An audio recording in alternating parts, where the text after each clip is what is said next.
Hello friends, आपका स्वागत है मेरे इस चैनल पे। आज हम conservation of plants and animal का पार्ट 2 डिस्कस करेंगे। ओके, जिसमें हम क्या करेंगे, प्रोटेक्टेड एरिया के बारे में डिस्कस करेंगे, नेशनल पार्क, ठीक है, बायोस्फीयर रिजर्व, ठीक है, रेड डाटा बुक के बारे में डिस्कस करेंगे और प्रोजेक्ट टाइगर और अदर बहुत सारी थिंग्स के बारे में डिस्कस करेंगे जो आपकी एनसीईआरटी बुक में है। आज का जो फर्स्ट टॉपिक है वो है वाइल्ड लाइफ कंजर्वेशन। ठीक है, वाइल्ड लाइफ कंजर्वेशन का हमने देख लिया था पिछले लास्ट वीडियो में भी कि क्या करना है, प्रोटेक्ट करना है इंडेंजर प्लांट्स, एनिमल स्पीसीज और उनके हैबिटेट को। ठीक है, जिससे क्या हो, जो हमारा इकोलॉजिकल बैलेंस है नेचर का बनाया हुआ वो क्या रह चुके, वो कंजर्व रह सके। ओके, इसके लिए क्या है, सरकार ने क्या किया है, प्रोजेक्ट टाइगर स्टार्ट किया हुआ है। ओके, इससे क्या होगा कि जो टाइगर है उनकी जो भी पॉपुलेशन है उसको बढ़ाना। ठीक है, कब किया गया, 1 अप्रैल 1973 को। ऐसे बहुत सारे जो प्रोजेक्ट हैं गवर्नमेंट के द्वारा चलाए जाते हैं जिससे क्या हो कि जो हमारे वाइल्ड लाइफ है, प्लांट्स हैं, ऐसी स्पीसीज जो इंडेंजर स्पीसीज हैं उनको सेव करने के लिए। ठीक है, तो how does the government conserve our forest and wildlife. ठीक है, तो गवर्नमेंट कैसे कर सकती है कंजर्व फॉरेस्ट और वाइल्ड लाइफ को। तो गवर्नमेंट क्या कर सकती है, ले डाउन कर सकती है कुछ रूल्स को, कुछ रेगुलेशंस, पॉलिसी, जिससे क्या हो कि प्रोटेक्ट हो आज forest and wild life. Okay, ठीक है, जैसे प्रोहिबिट कर सकती है किसी एरिया में cutting down trees, grazing cattle, hunting, plantation and cultivation and poaching. ठीक है, पोचिंग का मतलब क्या होता है कि इलीगल किलिंग करना या जो वाइल्ड एनिमल है उनको कैप्चर करना। तो इस तरह से क्या कर सकती है गवर्नमेंट, जो है कंजर्व कर सकती है हमारे फॉरेस्ट और वाइल्ड लाइफ को। ओके, तो फर्स्ट क्या आता है, बायोस्फीयर रिजर्व। ठीक है, तो बायोस्फीयर रिजर्व एक क्या होता है, एक एरिया होता है, प्रोटेक्टेड एरिया, जिसमें क्या होता है, कंजर्व करते हैं जो बायोडाइवर्सिटी होती है उस एरिया की, और क्या होता है जो वहाँ के कल्चर है उसको। ठीक है, इसके अंदर क्या होता है, जो अदर प्रोटेक्टेड एरिया भी इसी में होते हैं, जैसे जो वाइल्ड लाइफ सेंचुरी हो गया, नेशनल पार्क, वो सारे इसी में आते हैं। ठीक है, तो क्या होता है, biosphere reserve is an area which aim to conserve the biodiversity of the area as well as its culture. For example, आपने सुना होगा Pachmarhi biosphere reserve has a national park called Satpura National Park and 2 wildlife sanctuaries called Bori Wildlife Sanctuary and Pachmarhi Wildlife Sanctuary. तो क्या है, जो Pachmarhi biosphere reserve है उसमें क्या है, एक नेशनल पार्क है जिसका क्या है, जिसका नाम है सतपुरा नेशनल पार्क, और 2 वाइल्ड लाइफ सेंचुरीज है। तो क्या है, बायोस्फीयर रिजर्व जो है वो काफी बड़ा एरिया होता है जिसमें क्या आता है, वाइल्ड लाइफ सेंचुरी भी आती है और नेशनल पार्क, और बहुत सारा एरिया कवर होता है। ठीक है, तो यहाँ पे 18 जो है बायोस्फीयर रिजर्व है हमारे इंडिया में।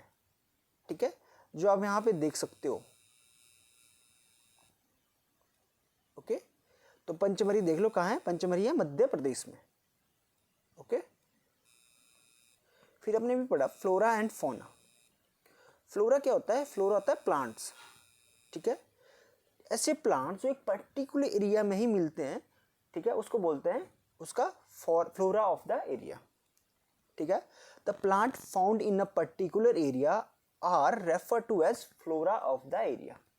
ठीक है, और वैसे ही होता है फौना। फौना में क्या होता है, एनिमल्स, जो एनिमल्स एक पर्टिकुलर एरिया में मिलते हैं तो उसको बोलते हैं फौना ऑफ द एरिया। ठीक है, तो फ्लोरा एंड फौना क्या होते हैं, plants and animal of found in a particular area.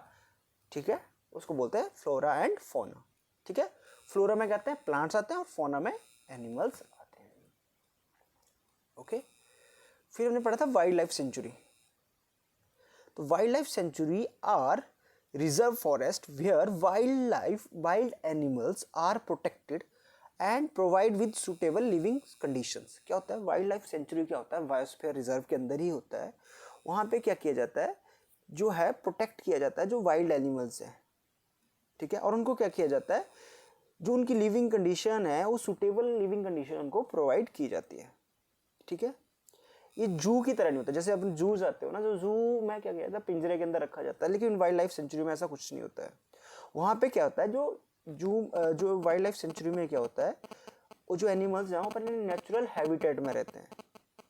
ठीक है, और free to roam anywhere as they like.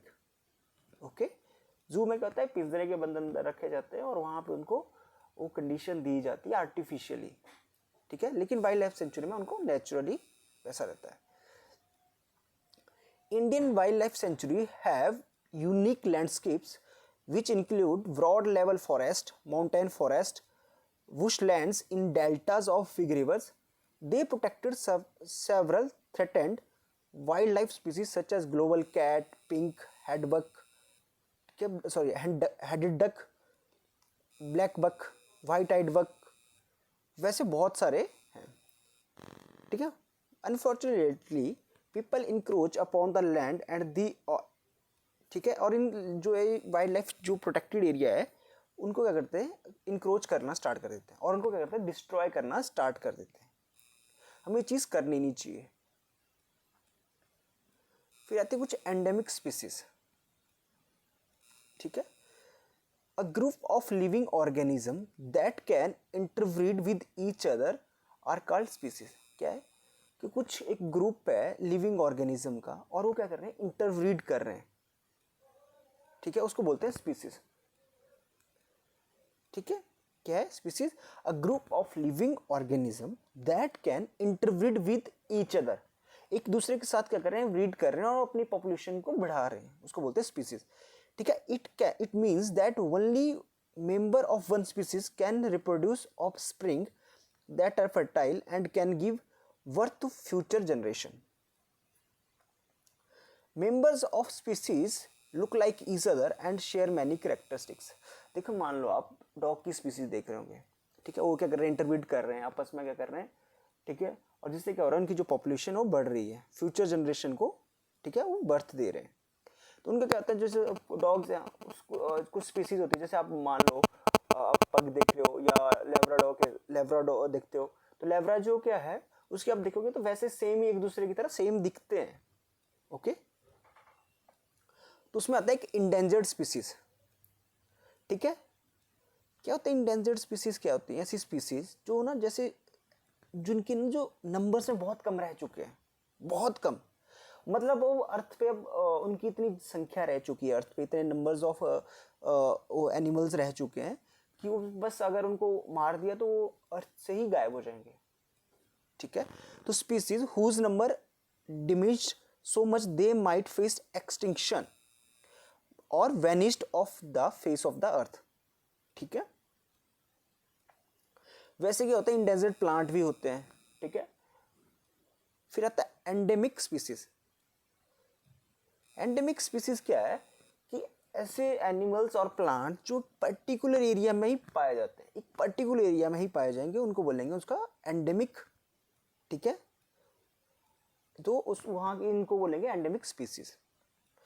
ठीक है, अदर अगर वो उस एरिया में अदर एरिया में कहीं पाए नहीं जाते, जैसे फॉर एग्जांपल हो अगर जैसे हमने Pachmarhi wild life biosphere reserve के बारे में पढ़ा, तो सिर्फ वो कुछ ऐसे एनिमल्स प्लांट्स हैं जो वहाँ पे ही पाए जाते हैं, अदर जो स्टेट है, अदर कंट्री, अदर जोन में वो पाए नहीं जाते, तो उनको बोलते हैं endemic species of that zone और दैट स्टेट। ओके, फिर इकोसिस्टम, अपने क्लास 6 में भी पढ़ा था ecosystem. Ecosystem is made of all the plants, animals and micro organism in an area along with non living components such as climate, soil, river, delta and etcetera. ठीक है, तो क्या इकोसिस्टम किससे बनता है, जो वहाँ पे एनिमल्स हैं, प्लांट्स हैं, जो माइक्रो ऑर्गेनिज्म है और कुछ जो भी जो है नॉन लिविंग कंपोनेंट्स हैं, उनको उनके साथ जो उनका इंटर रिलेशन है उसको बोलते हैं इकोसिस्टम। ओके, एक आती है रेड डाटा बुक। ठीक है, आपने बुक्स जैसे आपकी बुक है वैसे एक आती है रेड डाटा बुक। ठीक है, ये क्या है, इनको इसको मेंटेन किया जाता है एक IUCN, जो एक इंटरनेशनल एजेंसी है। ठीक है, जिसकी फुल फॉर्म है international union for conservation of nature and natural resources. ठीक है। जैसे आपकी एनसीईआरटी की बुक्स है जो साइंस की, वो क्या करता है, एनसीईआरटी उसको मेंटेन करता है, ठीक है। वैसे ही होती है रेड डाटा बुक जिसको मेंटेन करता आईयूसीएन, ठीक है। एक क्या करता है, जो भी यहाँ पे एनिमल स्पीसीज हैं या प्लांट स्पीसीज हैं उनका क्या करता है, रिकॉर्ड रखता है, कितनी बची हैं अर्थ पे, कितनी है नहीं है, कौन सी स्पीसीज इंडेंजर्ड स्पीसीज है, ठीक है।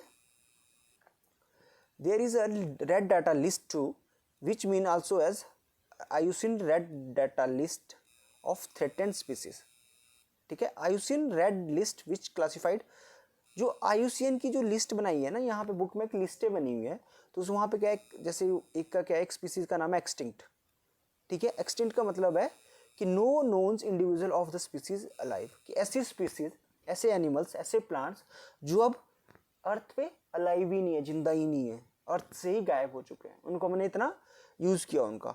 फिर आता है एक्सटिंक्ट इन द वाइल्ड, ठीक है। No knowns individual of species of wilderness, they exist only in captivity, okay. फिर आता है क्रिटिकली इंडेंजर।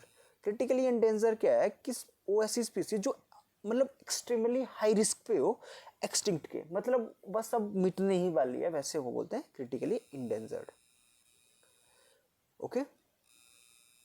फिर इंडेंजर्ड आता है, ये थोड़ा क्रिटिकली इंडेंजर से थोड़ा नीचे का है, हाई रिस्क होता है, ठीक है। फिर वनरेबल उससे नीचे का आता है। फिर नियर थ्रेटेंड, मतलब कि अब स्पीसीज जो है इंडेंजर्ड की जोन में आने वाली है। लीस्ट कंसर्न की बहुत है, इनका कोई रिस्क नहीं है, ठीक है। जैसे ये भी क्या है, इंडेंजर्ड है, जो बहुत कम रह चुके हैं अर्थ पे। फिर आता है माइग्रेशन। अब आपने अभी जैसे कोरोना के टाइम पे बहुत सुना होगा कि माइग्रेशन, बहुत से पीपल माइग्रेट कर चुके हैं, ठीक है। तो उनको क्या बोलते हैं, उसको माइग्रेशन को क्या बोलते हैं, कि जैसे क्या मूवमेंट है किसी की, ठीक है, उनके ओरिजिनल हैबिटेट से अदर प्लेस को एट ए पर्टिकुलर टाइम। किसी टाइम क्या हुआ, आप जैसे आप अपने शहर में हैं, ठीक है, आपने क्या किया, आपके अगर आपके फादर गवर्नमेंट जॉब में है या कम प्राइवेट सेक्टर में कुछ वर्क करते हैं, तो उनकी क्या हुई, ट्रांसफ़र होगी, ठीक है। जैसे फॉर एग्जांपल आप दिल्ली में रहते हो, दिल्ली से क्या आपकी ट्रांसफ़र होकर आपके घर वाले चले गए मुंबई, ठीक है। तो मुंबई में क्या हुआ, तो इसको बोलते हैं, आप दिल्ली से ट्रांसफ़र हुए मुंबई को, तो उसको बोलते हैं माइग्रेशन, ठीक है। तो it is the movement of bird and animals from their original habitat to other place at a particular time, okay. जैसे बहुत सारे वर्ड आते हैं, ऐसे वाले वर्ड हैं, ठीक है, इनको बोलते हैं migratory birds. The migratory birds fly to distant every area every year during a particular time, because of climate change their original habitat become very cold and inhospitable, lack of food availability. क्या होता है, बहुत सारे आप देखते होंगे कि बहुत सारे माइग्रेटरी वर्ड्स जो है आपने सुना होगा, कई बार महाराष्ट्र में आते हैं, हिमाचल में आते हैं, हिमाचल के पोंग डैम के पास आते हैं, ठीक है। तो बहुत सारे ऐसे लेक्स हैं जहाँ पे क्या माइग्रेटरी बर्ड्स आते हैं। क्यों, क्योंकि जैसे वो रशिया से आते हैं, कुछ साइबेरियन कंट्री से आते हैं, वहाँ पे क्या होता है, वहाँ पे जो है ठंड कोल्ड ज़्यादा हो जाती है, जिससे क्या होता है उनको वहाँ से माइग्रेट करना पड़ता है, ओके। अब रिसाइकलिंग ऑफ पेपर, ठीक है, बहुत सारे आप पेपर यूज़ करते हैं और यूज़ करके क्या करते हैं, उसको फेंक देते हैं। आपने बहुत टाइम करते हैं, जैसे आप अगर आपको रैपर भी मिलता है, अखबार का रैपर मिलता है, न्यूज़पेपर का, जिसपे आपको कुछ मिठाई दे के देते हैं, आप क्या करते हो, उसको ऐसे फेंक देते हो।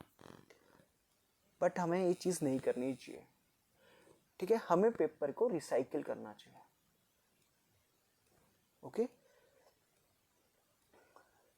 अगर हमें 1 टन पेपर बनाना होता है तो हमें क्या करना पड़ता है, 7 फुल ग्रोन ट्री जो है उनको कट करना पड़ता है, ओके। तो ये बहुत, मतलब जैसे अब आप देखोगे 17 फुल ग्रोन ट्री को जब आप काटोगे तो उससे क्या होगा, जो ऑक्सीजन की कमी कितनी आ जाएगी, ग्लोबल वार्मिंग कितनी आएगी, ठीक है। तो वी कैन इजीली रीयूज कर सकते हैं, रिसाइकिल करते हैं पेपर को 5 to 7 टाइम्स, ठीक है। Reducing our consumption of paper can save the tree and also save water and energy use to manufacture paper. ठीक है, हमें क्या करना चाहिए, रिड्यूस करना चाहिए पेपर की कंजप्शन को, जिससे क्या होगा कि हमारा जो वाटर है वो भी सेव रहेगा। ठीक है, एनर्जी जो है हम उसको क्या कर सकते हैं, जो एनर्जी यूज़ होती है मैन्युफैक्चर में वो भी सेव हो जाएगी। ठीक है, हमारा इन्वायरमेंट भी सेव रहेगा। ठीक है, ठीक हो, क्यों करना चाहिए, हम क्या कर सकते हैं, अगर हम रिसाइकिल करते हैं पेपर्स को, एक 1 टन पेपर को रिसाइकिल करते हैं तो क्या होता है, हम 25,000 गैलन ऑफ वाटर को सेव कर सकते हैं। Okay, eliminate 3 cubic yards of landfill space. ठीक है, एलिमिनेट कर सकते हैं 60 पाउंड ऑफ एयर पॉल्यूटेंट। ठीक है, सेव कर सकते हैं 20 ट्रीज। ठीक है, और सेव कर सकते हैं 4 बैरल ऑफ ऑयल और बहुत सारी एनर्जी, और अपने बहुत सारे जैसे आपकी जो एयर है, फ्रेश एयर है, वो सारा बहुत सारी चीज़ें जो है इनसे जुड़ी हुई होती हैं। फिर आता है रिफॉरेस्टेशन। अपना आपने पहले पढ़ा होगा डिफॉरेस्टेशन। डिफॉरेस्टेशन का उल्टा है रिफॉरेस्टेशन। ठीक है, डिफॉरेस्टेशन में हम क्या करते हैं, पेड़ को कट करते हैं। ठीक है, जो फॉरेस्ट है उसको क्लियर करते हैं। लेकिन रिफॉरेस्टेशन में क्या होता है, हम न्यू प्लांट्स को ग्रो करते हैं। ठीक है, उसको बोलते हैं reforestation. Be plant new tree to restock forest that had been destroyed. जो डिस्ट्रॉय हो चुका होता है फॉरेस्ट, उसको फिर से हम क्या करते हैं, नया, उसको नया जीवन देते हैं। ठीक है, उसको रिस्टॉक करते हैं। ये क्या होता है, नेचुरली भी हो सकता है और आर्टिफिशियली भी होता है। कई बार खुद ही मतलब एयर और कुछ अदर चीज़ें, कुछ सीड्स आके बहना स्टार्ट हो जाते हैं, जिससे क्या खुद, और हम भी कर सकते हैं। जैसे यहाँ पे आपको देखो, ये क्या कर रहे हैं, रिफॉरेस्टेशन कर रहे हैं, पर ये कर रहे हैं आर्टिफिशियली।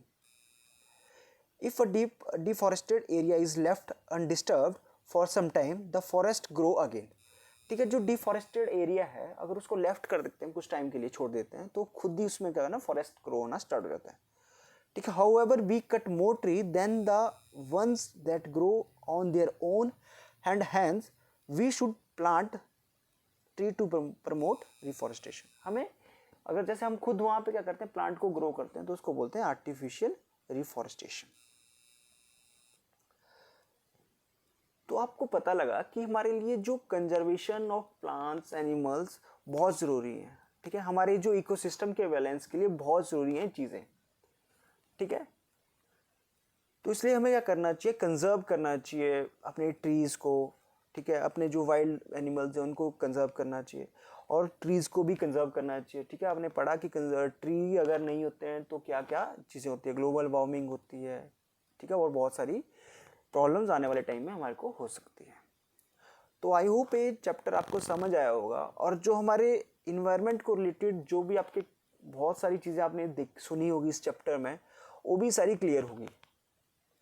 तो आई होप आपको ये वीडियो समझ आई होगी, और आप भी अपने वाइल्ड लाइफ को कंजर्व करने की कोशिश करेंगे और अपने फॉरेस्ट को कंजर्व करने की कोशिश करेंगे। Thank you and have a nice day.